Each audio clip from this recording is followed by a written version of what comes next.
Meus amigos, ao longo dessa semana, uma série de desdobramentos e informações virão à tona, principalmente relacionados ao escândalo da USAID, ou USAID, aquela agência norte-americana que agiu diretamente para interferir, inclusive, nas eleições brasileiras de 2022.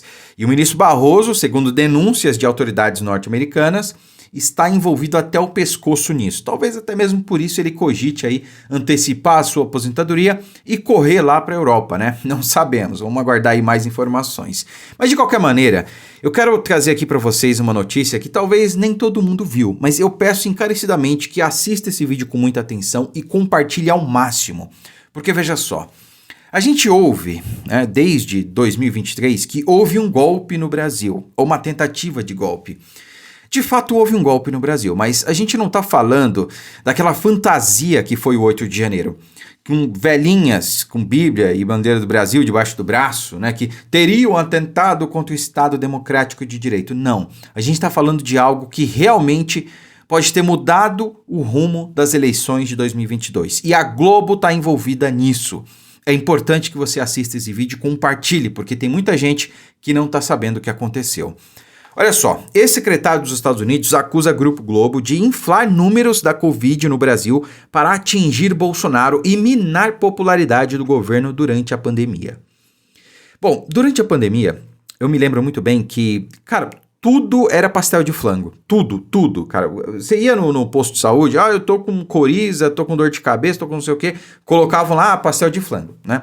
Porque, claro, ia muito dinheiro, né, para a cidade que tinha mais números de pastel de flango, e aí os números eram inflados, cara. Só que a denúncia é que os Estados Unidos estão acusando a Globo de ter feito esse número ser inflado ainda mais, né? Vocês lembram quando eles divulgavam o balanço, né? Toda semana lá tinha o balanço, né, do número de mortes. O número de mortes ele era atualizado diariamente, de segunda a sexta pelo Ministério da Saúde. Acontece que na sexta, no sábado e no domingo, esses números não eram disponibilizados, não eram contabilizados. E aí era contabilizado só na segunda-feira. E aí contabilizava sábado, domingo e segunda. E aí a Globo fazia o quê? Divulgava só na segunda-feira.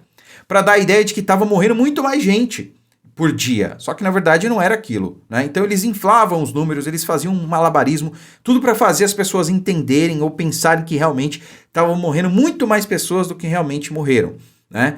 Ninguém aqui tá sendo negacionista, dizendo que não aconteceu, que não morreu tanta gente, não é isso. A denúncia dos Estados Unidos, do ex-secretário, é que a Globo agiu justamente para inflar esses números para, claro, prejudicar o presidente Bolsonaro. E cara, foi um resultado muito apertado. Não dá para dizer que isso aí não influenciou, entende? E aí eu quero mostrar para vocês aqui um trecho de uma matéria da revista Oeste falando a respeito. Prestem bem atenção, olha só. Mike Pence acusou ainda o Grupo Globo de ter aumentado os números da Covid-19 durante a pandemia de forma exagerada por meio do programa Fato ou Fake, transmitido pela TV Globo. A estratégia teria sido usada para atingir a imagem de Jair Bolsonaro e também enfraquecer a sua popularidade. E o que a Midem está fazendo? A Midem está sendo censurada. Qualquer um que desafia a Globo nessa questão da situação do Covid no Brasil. Então, eles censuraram afirmações de jornalistas líderes sendo pagos para falar contra Bolsonaro. Afirmações de que as vacinas não estão proporcionando a imunidade desejada. É um fato conhecido já. Perceberam? Pagaram jornalistas para falar mal de Bolsonaro. Eles censuraram postagens que minam o trabalho das administrações municipais no enfrentamento do Covid e que dão crédito ao Bolsonaro pela boa gestão do Bolsonaro. Eles explicitamente se orgulharam, se gabaram de que eles censuraram qualquer mensagem que dava, qualquer um que davam crédito no governo Bolsonaro pela Covid. Bom, o Brasil, meus amigos, foi um dos países, talvez, me arrisco a dizer, o melhor país, né, que melhor se saiu da crise da pandemia, tá? Vários países tiveram a sua economia destruída. O Brasil foi o que menos sentiu, digamos assim, economicamente falando, tá, pessoal?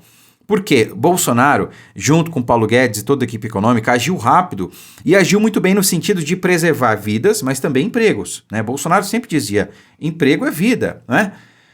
Você não tem vida se você não consegue sustento. Então, ele agiu principalmente para salvar os empregos.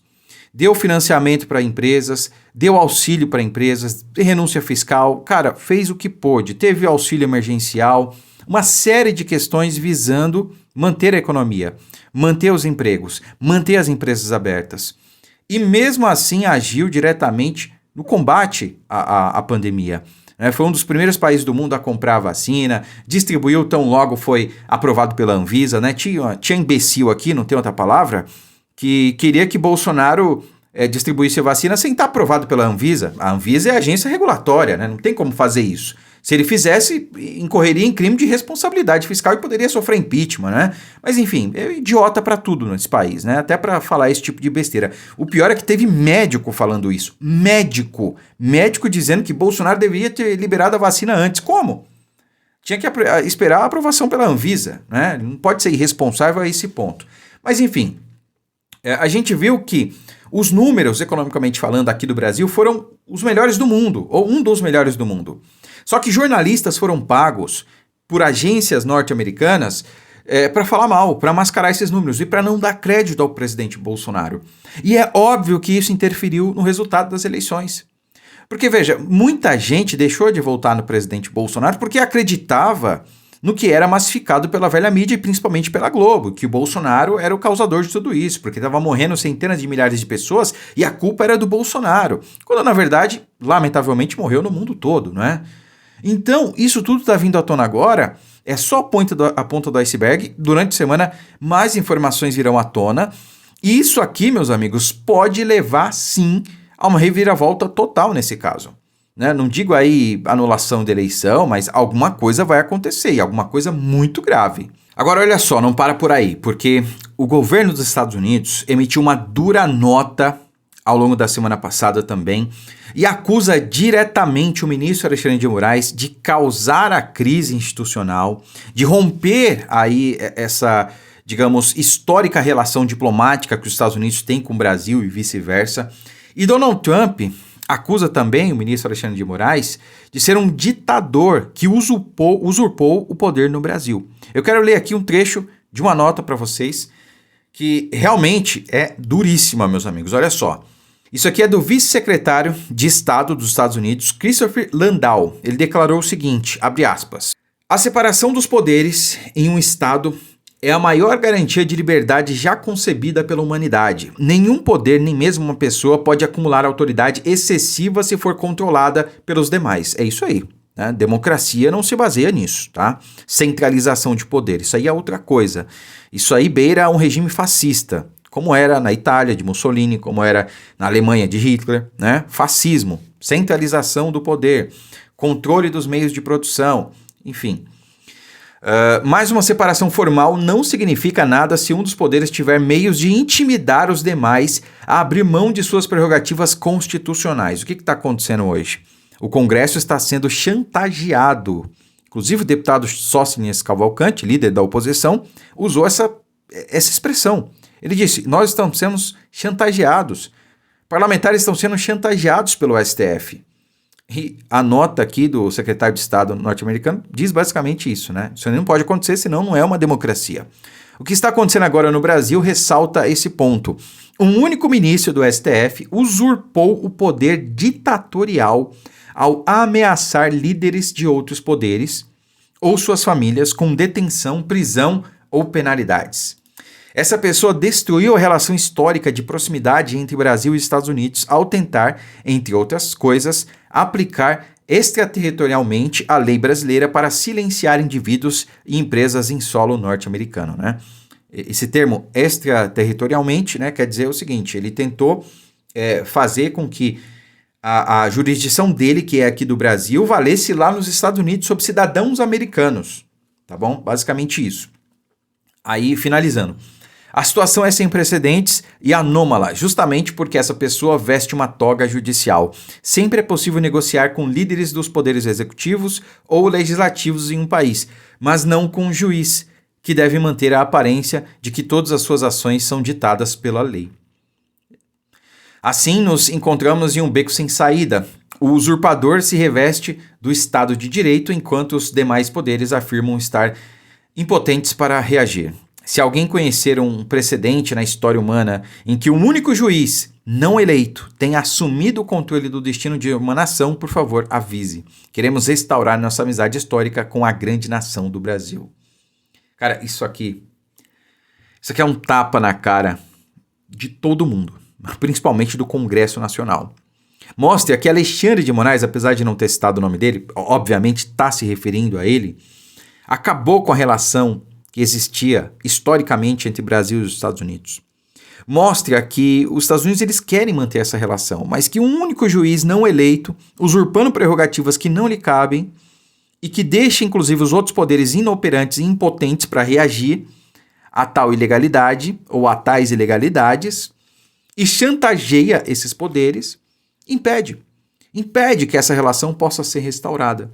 Então, está nas mãos do Brasil, está nas mãos do Senado Federal, de Davi Alcolumbre, pautar o impeachment e voltar o Brasil à normalidade democrática. Vamos ver. O vídeo que eu fiz ontem fala um pouco sobre isso. O Davi Alcolumbre ele recebeu um aviso. Talvez ele vai ter aí até quinta-feira para repensar, né? Na verdade, ele já fez ali uma sinalização, já recuou na declaração que ele disse que nem se tivesse 81 assinaturas pautaria o impeachment. Pode ser, não vou dizer aqui, mas pode ser que a gente tenha uma reviravolta nesse caso. Pode ser que Davi Alcolumbre aí, ele saiba, né, que a batata dele tá assando, saiba que não tem para onde correr. Pode ser aí que ele faça alguma coisa nesse sentido, né? Vamos aguardar para ver e ficar aqui na torcida. Mas é isso, eu peço que você compartilhe muito esse vídeo. A informação sobre a denúncia da Rede Globo é muito importante, as pessoas precisam saber o que aconteceu e todas essas denúncias vindo à tona aí. Muito obrigado, fiquem com Deus. Não esqueça, deixa o like no vídeo, não custa nada. Fiquem com Deus e até a próxima.